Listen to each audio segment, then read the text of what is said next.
Hey Matt, great job on Jeff Muller's tune. I'm just recording with my iPhone in front of my camera screen, so I'm gonna give you a quick rundown to what I did on this.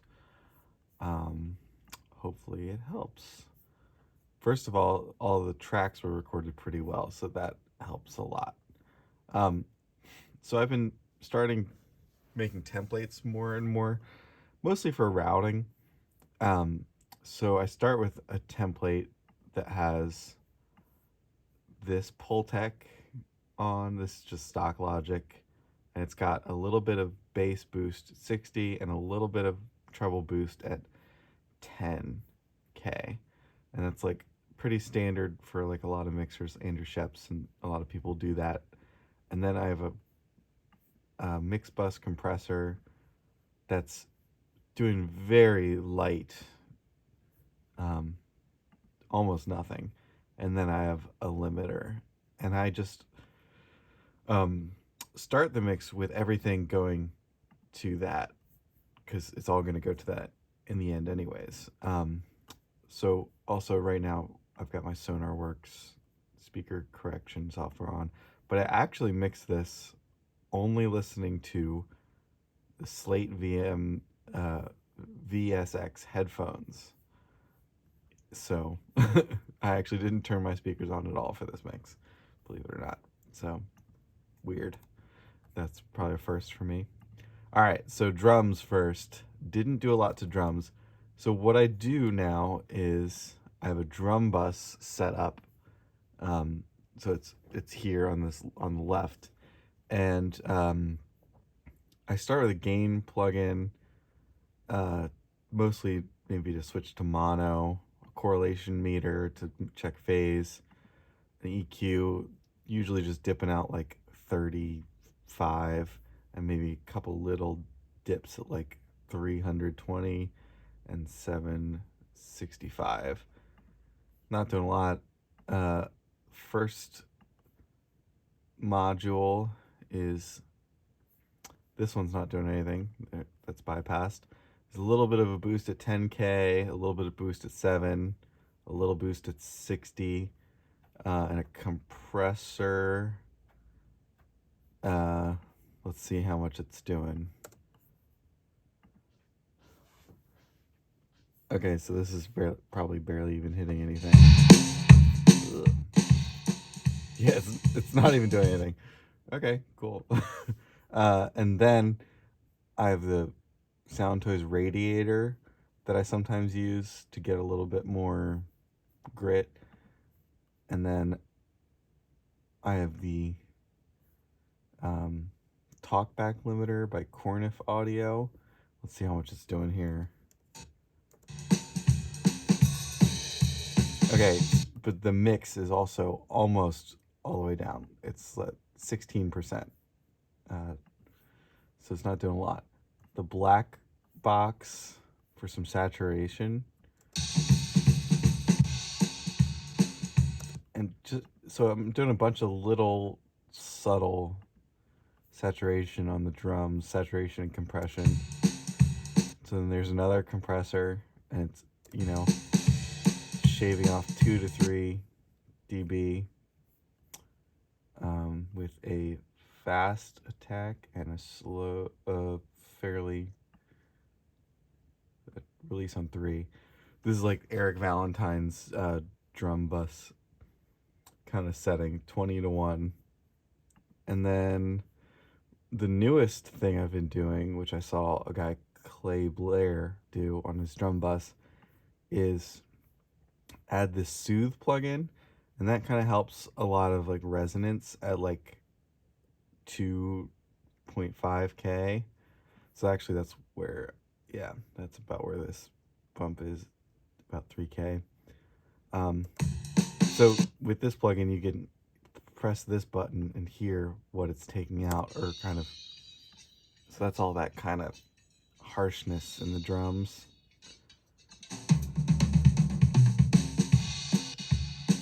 So it's pretty subtle. So the drum bus is doing a lot of subtle things. And then let's see. Oh yeah, this is a new thing too. I've been doing what's called the rear bus. So Andrew Sheps does this, where he sends all his instrument tracks that are not vocals, and he might do a separate one for drums as well, but whatever. Sends them all to what he calls the rear bus, and it's from old console, like Neve quad consoles that would have 4 outputs instead of left right. They'd have left right front back. So the rear bus was literally like the bus to send the speakers to the back, that was unused by most people. So I'm just smashing all sorts of, basically everything that's not the vocals into that. But it's not up very high, you know. It's pretty low. So that just kind of creates like a fullness. So I start with this drum bus with kind of all this on, and I have like a starting place that I just try to make sure that when I play the drums, I kind of get like a level on here, so a peak level of 11.2, right? And I try to make sure that when I start, I have not all this disengaged, and I check out the peak level 11.2, and that as I'm adding this stuff on, I'm not actually increasing the volume, so I'm not like fooling myself into thinking that it's louder. But because of subtle compression and saturation, it kind of brings up the volume, the perceived volume. And that's kind of supposedly what, like, you know, recording drums and or whatever into a lot of analog gear and pushing that would do. So that's kind of what I'm trying to emulate. So then on the kick drum, I have a very subtle gate.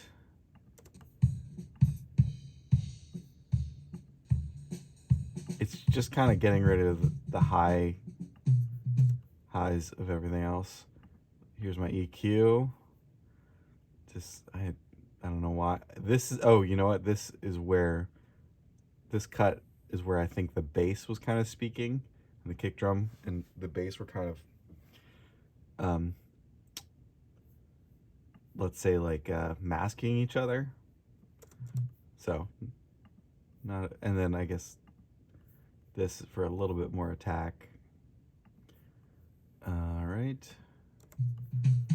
Some EQ. This one I'm not really doing anything except dipping a little 254. This one I did add a bell at 8K plus 5. Let's see.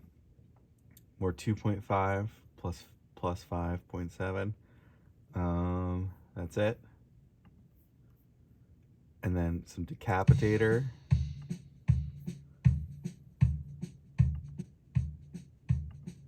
Pretty subtle. That's actually adding some volume, so I kind of messed that up, I guess, but whatever. All right, and then this, I guess, compressor.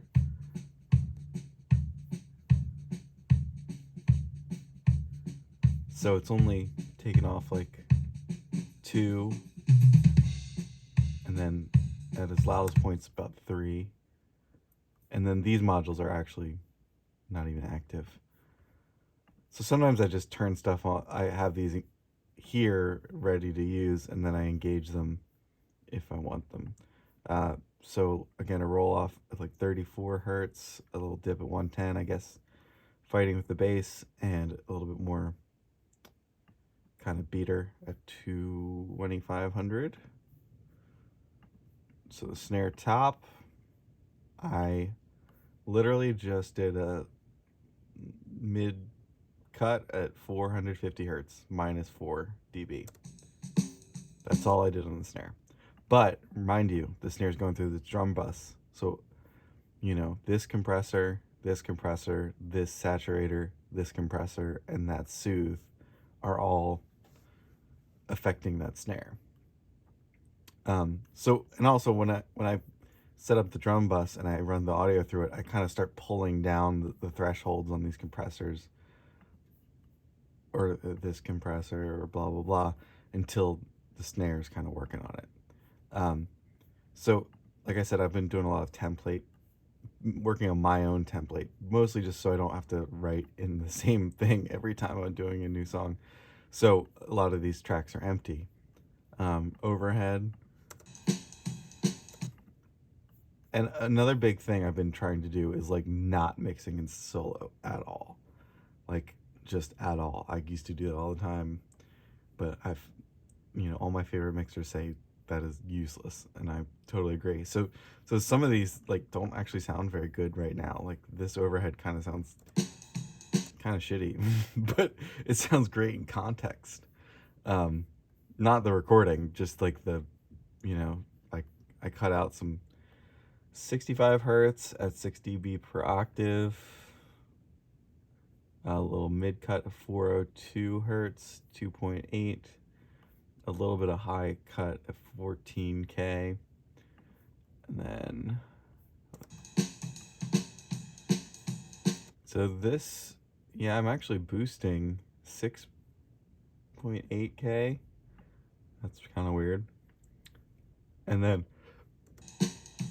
compressing up to 3 decibels at the biggest peaks. And I didn't use the room. I don't know why. Electric guitar, I bust all of these into the electric guitar bus, where I did actually, let's see, yeah, just don't need any low end, don't need any super high end. Anything above 6K on an electric guitar is just hiss.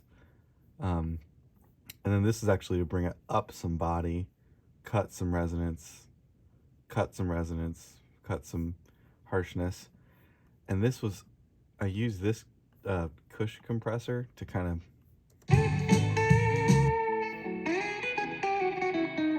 actually to kind of give it a little bit of hair. You know what I mean? Stock tape delay.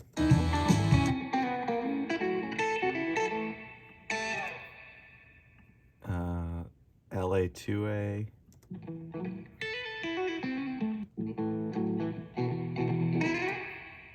Just doing a little bit. A new plug-in for me. This is Spring.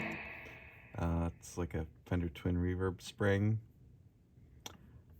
Also a chamber. And then also it's going into this plate that the vocal is also going into. And also going into the rear bus. And then real quick, this plate, so a lot of like Abbey Road engineers, they call this the Abbey Road reverb trick, right? Is that you take a plate reverb, that's my plate reverb, but then you filter out all the low end going into it and high end going into it. So I'm basically rolling out anything below 244 and rolling out anything above 47. And then my plate gain, I don't know why that's there. With, most old music, the reverbs were usually mono. So when this plate, this reverb for some reason doesn't have a stereo width control, which sucks. So I use this a lot just to control the width of it. So I didn't want it actually perfectly mono, but I did like it more narrow. And then another fun thing to do after a reverb is to grid it up with a little bit of overdrive. Sometimes I do compression after a reverb. That's fun. All right. Let's see. Keys. So all the processing is on the keys bus. First I did this EQ. You can see these settings. This to not interfere with the bass guitar. This just a little resonance. This a little to cut through. And this probably sounds like shit on its own, but in the mix it sounds pretty good. This great plug-in Radiator. It's like an Alltech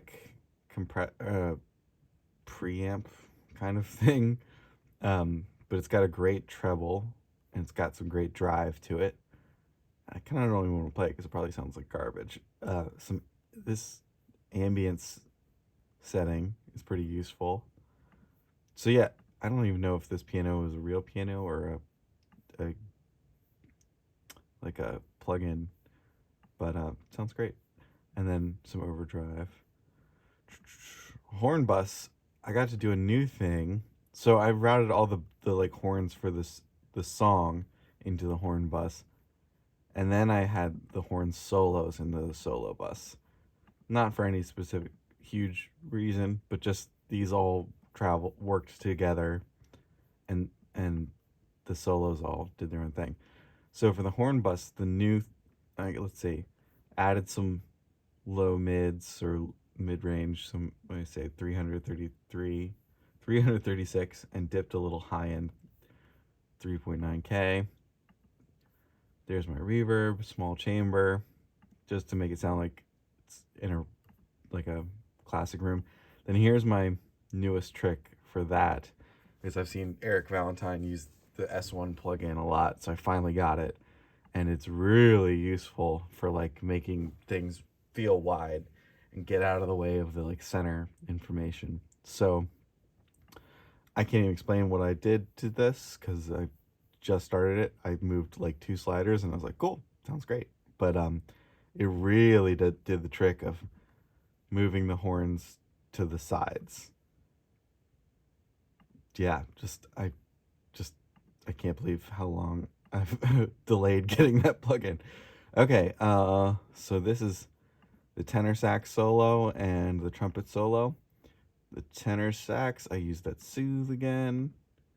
I used some small chamber, an LA2A. That helps a lot, I think. And then EQ, adding some body, taking out some high end. There was one moment where like the capsule on the mic for the tenor kind of got fucked up, and that's where Mike, the singer, did the woo. So I actually like kind of turned up the woo to kind of hide that. And another fun thing is the automation. Yeah, so this is the automation for the reverb. So I kind of tried to make it sound like the sax was like getting off mic and like just kicking his head back and blowing, when he did this. So it kind of gives the acoustic effect that he's like kicking back his head, wailing, and it kind of hides the thing that happens here, which let's see if I can turn off all the plugins. Yeah, it just like darkens. So maybe he moved, or maybe, who knows? I have no idea. Let's see. Trumpet is small chamber and LA2A. Cool. Oh, let's talk about the bass real quick. I used bass 2, which I don't know what it is. I think it's the DI. I did some, this is kind of where I felt the kick was hitting a little bit. Took that out for masking. Did a little bit of compression. Not hitting much. And again, this bass sounds like in the mix, it sounds like garbage, but it sounds great like in the mix. Like not sounds good like garbage. I made it sound like garbage. So like I put this Brainworks or Plugin Alliance. This is free actually. This Ampeg, and I've been, I've got like a vintage V4 Ampeg bass head and a bunch of other stuff, and this kicks ass. This sounds so great. So to get a little bit, I try to get a little bit of hair out of this, and it helps the bass kind of sit in the mix, which again, on its own, it sounds like ass. Like you hear that, it sounds like, I never would dial that in by itself, but in the mix it sounds pretty good. So like if you listen to all those Beatles records, like you're like, whoa, the bass is that distorted, what the heck. So then again, this Kush compressor, and that's kind of just tickling the needle a little bit. Let's see it at its loudest. Yeah, not much, but it is giving it a little bit extra harmonics on the low end. And then Decapitator, which it might be doing a lot. Let's see. Yeah, that's really bringing out the crispiness. And then this little cut to not mask the kick. I don't know why, but to bring out some articulation here. And again, I used to just try to mix and make things sound good on their own, but that is literally useless. So I had to hear people saying that for years and years and years. Mix the song with everything in it, you know? So yeah, I called up Mike and I got right before I was about to send this to Jeff, to you guys, he sent me this, the vocal, and it's, I love Mike, but this microphone is kind of a shitty microphone, which he's kind of, I don't know if he's intentionally doing it, but maybe that's why there was a ton of echo on it, because it's got like it's pretty harsh. So a lot of mics, if you use a great mic, you probably know this, that you can just turn it on, put some compression on, do a low cut, and you're done, So this one, I have been starting to use this. This is, I think, my kind of stock, mostly stock plugin template, and I kind of just use the ones I need to use. So I started with a declicker. It's been another long trying week with nothing but whip. That helps because the mic was so bright and spitty. That's Isotope RX, and then a low cut going all the way up to 150, dipping here 5600, 7700, just some S harshness. So here's my my only de-esser. It's been another long trying week with nothing but weariness grows. And that, de-esser, but it's also getting all those sounds. I think this is my basically stock vocal slate plugin.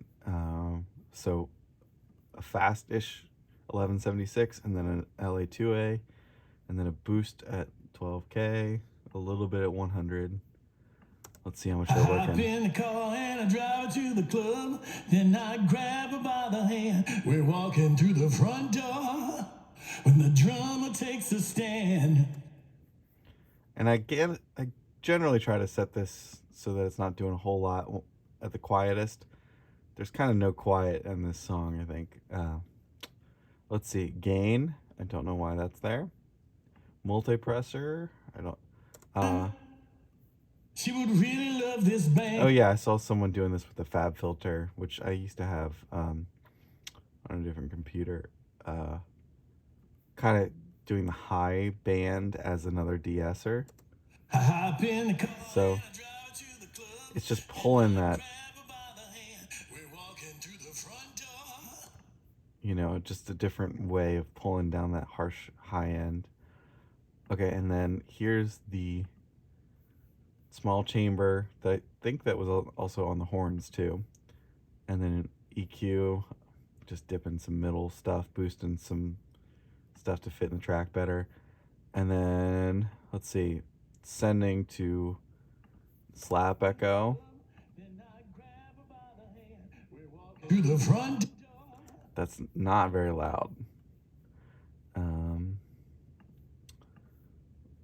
Here is that reverb plate, the same plate that I was sending the guitar to.